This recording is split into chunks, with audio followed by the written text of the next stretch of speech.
ರಾಜ್ಯ ಬಿಜೆಪಿಗೆ ಇದು ಶಾಕಿಂಗ್ ಸುದ್ದಿ. ಹಿಂದೂಗಳ ರಕ್ಷಣೆಯೇ ಆ ಪಕ್ಷದ ಗುರಿ. ರಾಜಕೀಯದಲ್ಲಿ ಶಿವ ತಾಂಡವವಾಡೋದು ಫಿಕ್ಸ್ ಅಂತಿದ್ದಾರೆ. ರಾಜ್ಯ ಬಿಜೆಪಿಗಿದು ಶಾಕಿಂಗ್ ಸುದ್ದಿ. ಹಿಂದೂ ರಕ್ಷಣೆಯ ಗುರಿ ಈ ಪಕ್ಷಕ್ಕಿದೆ. ಹಿಂದೂಗಳ ರಕ್ಷಣೆಯೇ ಈ ಪಕ್ಷದ ಗುರಿ. ರಾಜ್ಯದಲ್ಲಿ ಶಿವ ತಾಂಡವ ಫಿಕ್ಸ್. ಹಾಗಾದ್ರೆ ಬರ್ತಿದೆ ಮತ್ತೊಂದು ಹಿಂದೂ ಪಾರ್ಟಿ.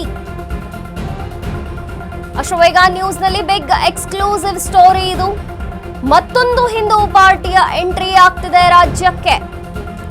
ಹಿಂದೂಗಳನ್ನ ರಕ್ಷಿಸ್ತೀವಿ, ಹಿಂದೂಗಳ ರಕ್ಷಣೆಯೇ ನಮ್ಮ ಪಕ್ಷದ ಗುರಿ. ಹಾಗಾದ್ರೆ ರಾಜ್ಯದಲ್ಲಿ ಮತ್ತೊಂದು ಪಕ್ಷದ ಎಂಟ್ರಿ ಆಗತ್ತಾ?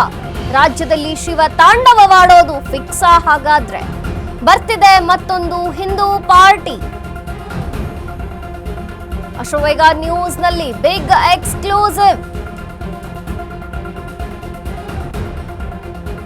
ಹಿಂದೂಗಳ ರಕ್ಷಣೆಯೇ ಈ ಪಕ್ಷದ ಗುರಿ. ರಾಜಕೀಯದಲ್ಲಿ ಈ ಪಕ್ಷ ಎಂಟ್ರಿ ಆಗತ್ತೆ. ರಾಜಕೀಯದಲ್ಲಿ ಶಿವ ತಾಂಡವವಾಡೋದು ಫಿಕ್ಸ್. ಹಾಗಾದ್ರೆ ಬರ್ತಿದೆ ಮತ್ತೊಂದು ಹಿಂದೂ ಪಾರ್ಟಿ. ಅಶ್ವವೇಗ ನ್ಯೂಸ್ನಲ್ಲಿ ಬಿಗ್ ಎಕ್ಸ್ಕ್ಲೂಸಿವ್ ಸ್ಟೋರಿಯನ್ನ ನಿಮ್ಮ ಮುಂದೆ ಇಡ್ತಾ ಇದ್ದೀವಿ. ರಾಜ್ಯದಲ್ಲಿ ಇನ್ನು ಮೇಲೆ ಬಿಜೆಪಿಗೆ ಟಫ್ ಕಾಂಪಿಟೇಟರ್ ಆಗಮನ. ಹಿಂದೂ ಪಕ್ಷ ಎಂಟ್ರಿ ಆಗತ್ತೆ.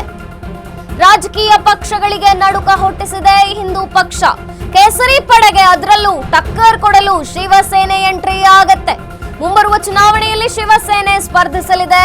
ಶಿವಸೇನೆ ಮುಖಂಡ ಸಿದ್ಧಲಿಂಗ ಮಹಾಸ್ವಾಮಿ ಹೇಳಿಕೆಯನ್ನ ಕೊಟ್ಟಿದ್ದಾರೆ. ಲೋಕಲ್ ವಾರ್ನಲ್ಲಿ ಶಿವಸೇನೆ ಬೆಂಬಲಿತರು ಸ್ಪರ್ಧೆ ಮಾಡ್ತಾರಂತೆ. ರಾಜ್ಯದಲ್ಲಿ ಹಿಂದೂಗಳ ಮೇಲೆ ದೌರ್ಜನ್ಯ ನಡೀತಿದೆ. ಕಾಂಗ್ರೆಸ್ ಸರ್ಕಾರ ಮುಸ್ಲಿಮರ ಓಲೈಕೆಗೆ ಮುಂದಾಗಿದೆ. ಎಲೆಕ್ಷನ್ ಇದ್ದಾಗ ಬಿಜೆಪಿಯಿಂದ ಹಿಂದೂಗಳನ್ನ ಓಲೈಸೋದು, ಹಿಂದೂಗಳ ಓಲೈಕೆ ಮಾಡೋದು. ಹೀಗಾಗಿ ಕಾಂಗ್ರೆಸ್ ಮತ್ತು ಬಿಜೆಪಿಗೆ ಪರ್ಯಾಯವಾಗಿ ಈಗ ಈ ಪಕ್ಷ ಎಂಟ್ರಿ ಕೊಡ್ತಿದೆ. ಪರ್ಯಾಯವಾಗಿ ಶಿವಸೇನೆ ಪಕ್ಷ ಸ್ಪರ್ಧೆ ಮಾಡಲಿದೆ.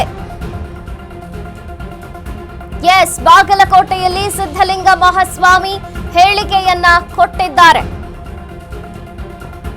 ಬಿಜೆಪಿಗೆ ಟಕ್ಕರ್ ಕೊಡಲು ಟಫ್ ಕಾಂಪಿಟೇಟರ್ ರಾಜ್ಯಕ್ಕೆ ಎಂಟ್ರಿ. ಹಿಂದೂ ಪಕ್ಷದ ಎಂಟ್ರಿ ಆಗಿದೆ. ರಾಜಕೀಯ ಪಕ್ಷಗಳಿಗೆ ನಡುಕ ಉಂಟಾಗಿದೆ. ಕೇಸರಿ ಪಡೆಗೆ ಟಕ್ಕರ್ ಕೊಡಲು ಈಗ ಶಿವಸೇನೆ ಎಂಟ್ರಿ ಕೊಟ್ಟಿರುವಂತದ್ದು. ಮುಂಬರುವ ಚುನಾವಣೆಯಲ್ಲಿ ಶಿವಸೇನೆ ಸ್ಪರ್ಧಿಸಲಿದೆ. ಶಿವಸೇನೆ ಮುಖಂಡ ಸಿದ್ಧಲಿಂಗ ಮಹಾಸ್ವಾಮಿ ಹೇಳಿಕೆಯನ್ನ ಕೊಟ್ಟಿದ್ದಾರೆ. ಲೋಕಲ್ ವಾರ್ನಲ್ಲಿ ಶಿವಸೇನೆ ಬೆಂಬಲಿತರು ಸ್ಪರ್ಧೆಯನ್ನ ಮಾಡ್ತಾರೆ. ರಾಜ್ಯದಲ್ಲಿ ಹಿಂದೂಗಳ ಮೇಲೆ ದೌರ್ಜನ್ಯ ನಡೀತಾನೆ ಇದೆ. ಎಲೆಕ್ಷನ್ ಇದ್ದಾಗ ಮಾತ್ರ ಓಲೈಸೋಕೆ ಬರ್ತಾರೆ. ಕಾಂಗ್ರೆಸ್ ಸರ್ಕಾರ ಮುಸ್ಲಿಂ ಓಲೈಕೆಗೆ ಮುಂದಾಗಿದೆ. ಇನ್ನು ಎಲೆಕ್ಷನ್ ಇದ್ದಾಗ ಮಾತ್ರ ಬಿಜೆಪಿ ಹಿಂದೂಗಳನ್ನ ಓಲೈಸುತ್ತೆ. ಹಿಂಗಾಗಿ ಕಾಂಗ್ರೆಸ್ ಮತ್ತು ಬಿಜೆಪಿ ಎರಡಕ್ಕೂ ಪರ್ಯಾಯವಾಗಿ ಈಗ ಹಿಂದೂ ಪಕ್ಷ ಎಂಟ್ರಿ ಕೊಡ್ತಿದೆ. ಪರ್ಯಾಯವಾಗಿ ಶಿವಸೇನೆ ಪಕ್ಷ ಸ್ಪರ್ಧೆ ಮಾಡಲಿದೆ. ಬಾಗಲಕೋಟೆಯಲ್ಲಿ ಮುಖಂಡ, ಹಿಂದೂ ಪಕ್ಷದ ಶಿವಸೇನೆಯ ಮುಖಂಡ ಸಿದ್ಧಲಿಂಗ ಮಹಾಸ್ವಾಮಿ ಹೇಳಿಕೆಯನ್ನ ಕೊಟ್ಟಿದ್ದಾರೆ.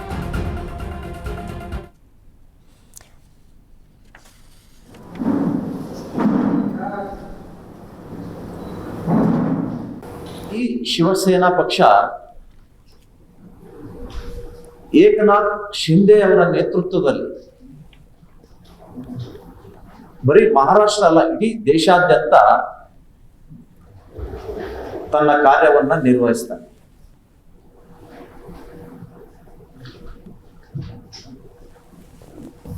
ಭ್ರಷ್ಟಾಚಾರದ ವಿರುದ್ಧ, ಭಯೋತ್ಪಾದನೆಯ ವಿರುದ್ಧ,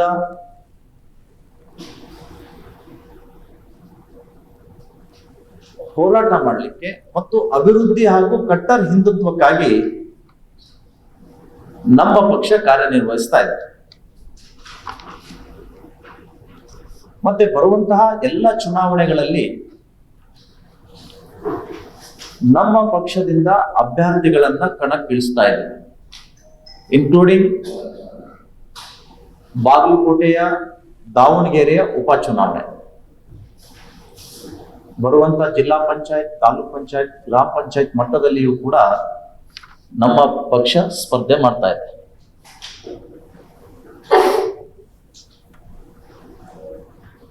ಹಿಂದುತ್ವಕ್ಕಾಗಿ ತಮ್ಮ ಜೀವನವನ್ನೇ ಮುಡಿಪಾಗಿಟ್ಟಂತ ಅನೇಕ ಕಾರ್ಯಕರ್ತರಿದ್ದಾರೆ ನಮ್ಮ ರಾಜ್ಯದಲ್ಲಿ. ಅಂತವರಿಗೆ ರಾಜಕೀಯವಾಗಿ ಮುನ್ನೆಲೆಗೆ ಬಂದು ಏನಾದ್ರೂ ಈ ದೇಶ ಸಮಾಜಕ್ಕೆ ಮಾಡ್ಬೇಕನ್ನುವಂತ ಅಪೇಕ್ಷೆ ಇದ್ದವರು ಮೂಲೆ ಗುಂಪಾಗಿದ್ದಾರೆ. ಎಲ್ಲಿಯೂ ಅವರಿಗೆ ಪ್ಲಾಟ್ಫಾರ್ಮ್ ಸಿಕ್ಕಿಲ್ಲ. ಅಂತಹ ಯೋಗ್ಯ ವ್ಯಕ್ತಿಗಳನ್ನ ಹುಡುಕಿ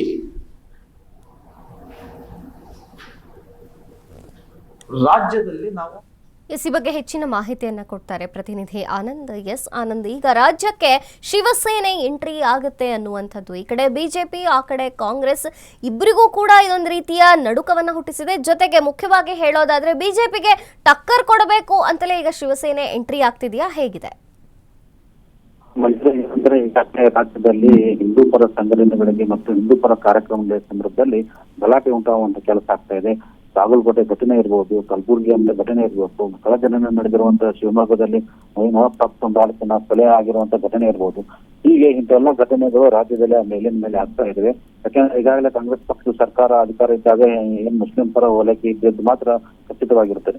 ಆದ್ರೆ ಬಿಜೆಪಿ ಸಹ ಏನು ಚುನಾವಣಾ ಸಮಯದಲ್ಲಿ ಮಾತ್ರ ಹಿಂದೂಗಳ ಪರ ಆಗಿರ್ತಾರೆ, ನಂತರ ಚುನಾವಣೆ ಬಂದ ನಂತರ ಮುಸ್ಲಿಂ ಪರಗೆ ಓಲೈಕೆ ಮಾಡುತ್ತಾರೆ. ಹೀಗಾಗಿ ಈಗ ರಾಜ್ಯಕ್ಕೆ ಒಂದು ಪರಿಹಾರ ಶಕ್ತಿ ಬೇಕು. ಹಿಂದೂ ಪರ ಸಂಘಟನೆಗಳಿಗೆ, ಹಿಂದೂಗಳಿಗೆ ಒಂದು ಶಕ್ತಿ ತುಂಬುವಂತ ಕೆಲಸ ಆಗಬೇಕು. ಈ ನಿಟ್ಟಿನಲ್ಲಿ ರಾಜ್ಯದಲ್ಲಿ ಶಿವಸೇನಾ ಅಂತ ಒಂದು ಪಕ್ಷ ಏನು ಎಂಟ್ರಿ ಆಗಿದೆ. ಈಗ ಈ ಬಗ್ಗೆ ಏನು ಬಾಗಲಕೋಟೆ ನಗರದಲ್ಲಿ ಶಿವಸೇನಾದ ಜಿಲ್ಲಾಧ್ಯಕ್ಷ ಆಗಿರುವಂತಹ ಸಿದ್ದಲಿಂಗ ಮಹಾಸ್ವಾಮಿಗಳು ಒಂದು ಮಾಧ್ಯಮಗೋಷ್ಠಿ ನಡೆಸಿ ತಮ್ಮ ಅಭಿಪ್ರಾಯ ವ್ಯಕ್ತಪಡಿಸಿದ್ದಾರೆ. ಅವರು ಬರುವ ಏನೋ ಜಿಲ್ಲಾ ಪಂಚಾಯತ್ ಇರ್ಬೋದು, ತಾಲೂಕ್ ಪಂಚಾಯತ್ ಇರ್ಬೋದು ಮತ್ತು ಗ್ರಾಮ ಪಂಚಾಯತಿ ಜೊತೆಗೆ ಈಗಾಗಲೇ ಏನು ರಾಜ್ಯದಲ್ಲಿ ದಾವಣಗೆರೆ ಉಪಚುನಾವಣೆ ಬರಲಿದೆ ಮತ್ತು ಬಾಗಲಕೋಟೆ ಉಪಚುನಾವಣೆ ಬರಲಿದೆ. ಈ ಎರಡು ಕ್ಷೇತ್ರಗಳಿಗೂ ಬರುವ ಯಾವುದೇ ಚುನಾವಣೆಯಲ್ಲಿ ಶಿವಸೇನಾ ಪಕ್ಷ ಸ್ಪರ್ಧೆ ಮಾಡುತ್ತದೆ ಎಂಬುದು ಖಚಿತವಾಗಿ ಮಾಹಿತಿ ನೀಡಿದ್ದಾರೆ. ಈ ಹಿನ್ನೆಲೆಯಲ್ಲಿ ಈಗ ಬಿಜೆಪಿಗೆ ಇದು ನಡುಕು ಉಂಟಾಗಿದ್ರು ಸಹ ಟಕ್ಕರ್ ಕೊಡುವಂತ ಸಾಧ್ಯತೆ ಇದೆ. ಯಾಕಂದ್ರೆ ಕಾಂಗ್ರೆಸ್ ಪಕ್ಷಕ್ಕೆ ಈಗಾಗಲೇ ವಿರೋಧವಾಗಿ ಯಾವುದೇ ಪಕ್ಷ ಇಲ್ಲ. ನಾವು ಬಲಿಷ್ಠವಾಗಿ ಹಿಂದೂ ಸಂಘಟನೆ ಮುಖಾಂತರ ಬೆಳೆದು ಬಂದರೆ ಮುಂದೆ ನಮಗೆ ಅಧಿಕಾರಕ್ಕೆ ಬರ್ತೇವೆ. ಅಧಿಕಾರಕ್ಕೆ ಬಂದಾಗ ನಾವು ಹಿಂದೂ ಪರವಾಗಿ ನಿಲ್ಲುತ್ತೇವೆ. ಈ ರಾಜ್ಯದಲ್ಲಿ ಮುಸ್ಲಿಂ ಪರವಾಗಿ ಎಂದೂ ನಿಲ್ಲಂಗಿಲ್ಲ. ಈಗ ನಮ್ದು ಶಕ್ತಿ ಕಡಿಮೆ ಇದ್ರು ಸಹ ಮುಂದೊಂದ್ ದಿನ ನಮಗೆ ಶಕ್ತಿ ತುಂಬುವಂತ ಕೆಲಸ ಆಗುತ್ತದೆ ಎಂಬ ಬಗ್ಗೆ ಮಾಹಿತಿ ಹೇಳಿದ್ದಾರೆ. ಈಗ ಇದು ರಾಜಕಾರಣದಲ್ಲಿ ಒಂದು ತಲ್ಲನ್ನ ಮೂಡಿಸಿದೆ. ಅದ್ರ ಜೊತೆಗೆ ಬಿಜೆಪಿಗೆ ಒಂದು ಟಕ್ಕರ್ ಅಂತ ಹೇಳ್ಬೋದು. ಯಾಕಂದ್ರೆ ಈಗ ಈ ಚುನಾವಣೆಯಲ್ಲಿ ಬಿಜೆಪಿ ಸ್ಪರ್ಧೆ ಮಾಡಿದರೆ ಇದು ಬಿಜೆಪಿಗೆ ನಷ್ಟ ಆಗುವಂತ ಸಾಧ್ಯತೆ ಇದೆ. ಮತ್ತೆ ಕಾಂಗ್ರೆಸ್ಗೆ ಲಾಭ ಆಗುವಂತ ಒಂದು ಸಾಧ್ಯತೆ ಹೆಚ್ಚು ಕಂಡು ಬರ್ತದೆ. ಈ ನಿಟ್ಟಿನಲ್ಲಿ ಮುಂದೆ ಬಿಜೆಪಿ ಅವರು ಅಥವಾ ಇವರು ಅಲಯನ್ಸ್ ಆಗ್ತಾರೋ, ಮುಂದೆ ಇವರು ಬೇರೆ ಪಕ್ಷ ಇಟ್ಕೊಂಡು ತಮ್ಮದೇ ಒಂದು ಸಂಘಟನೆ ಮಾಡ್ತಾರೆ ಎಂಬುದನ್ನು ನಿರ್ಧಾರ ಮಾಡ್ತಾರೆ.